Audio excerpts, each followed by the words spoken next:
Eating is obviously essential because it provides us with the raw materials that are required to sustain life. But there are many other reasons why we might eat, and if these become the priority, then obviously we're at risk of eating more than we need to sustain life, and that of course can lead to trouble because the body has evolved to store food so that it doesn't get wasted. So let's look at the other reasons why we eat and how we might rationally control the risk of overeating. Number one, it's a tradition or a custom. In many civilized societies, it has become customary to eat at certain times of the day. So in Western culture, breakfast is taken in the early morning, followed by lunch in the middle of the day, and then dinner towards the end of the day. And now we've introduced the morning coffee break, and then the afternoon tea break. And then there's the snack just before bedtime. And this is probably the biggest contributor to obesity of them all. Number two, to relieve hunger. The sensation of hunger evolved and existed to remind primitive man to go out and hunt for his next meal. The feeling is unpleasant and is brought about by numerous hormones acting in unison. The main one is ghrelin, which is released by the stomach when it is empty. But there's also insulin, in particular when it falls precipitously after pushing glucose from the bloodstream into the cells.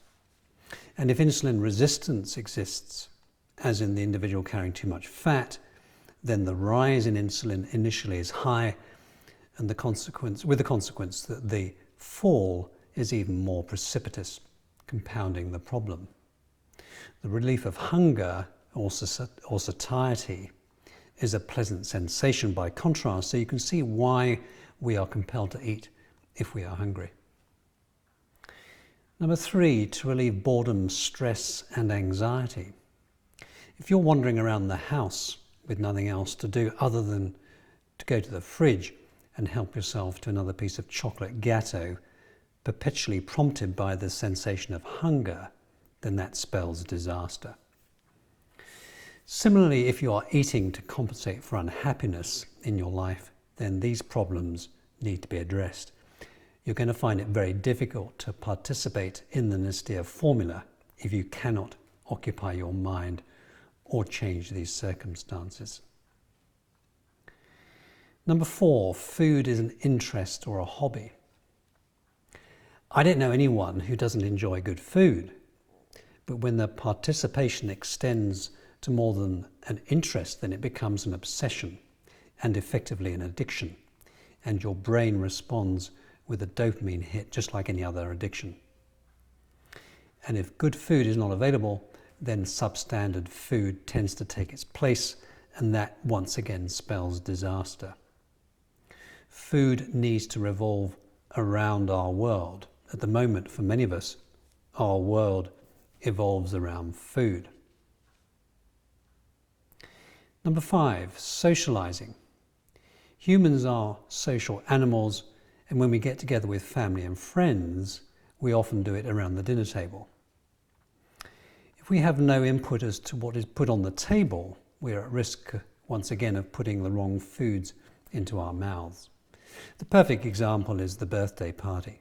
Traditionally, treats full of refined carbohydrate, and we're all too polite to say no. But integrating food into our socializing is a very important part of our psychological relationship with food. We should indeed see it as a reward and a celebration of the hard work that we have put into producing and preparing it. Sadly, for many of us, it is none of this. Number six, we're persuaded to do so by advertising. The power of advertising knows no bounds, particularly when the product on offer is manufactured by a company that cares nothing about your well-being. The only thing they care about is taking your money. And frankly, I find it impossible to understand how these people, or how the people who run these companies, can actually look at themselves in the mirror in the morning. The worst possible examples come from companies who pretend to offer buyers something healthy, or where the main element of the product contains no nutritional value but is marketed as healthy by a minor additional element that is. Equally offensive is selling you something such as supplements that you can get through eating nutritious food.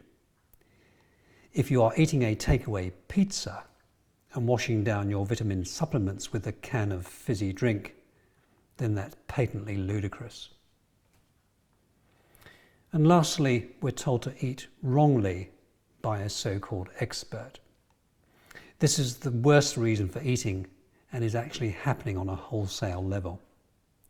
It should be punishable by public hanging. After all, it is contributing to your premature death. So the answer is to eschew customs, ignore your hunger, and make your first meal of the day at about 1 o'clock. Put in coping strategies to relieve your boredom and stress. Spend your day working hard.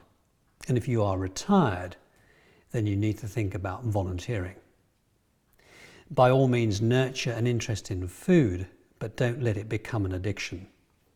Treat food as a celebration to be enjoyed by your family and friends.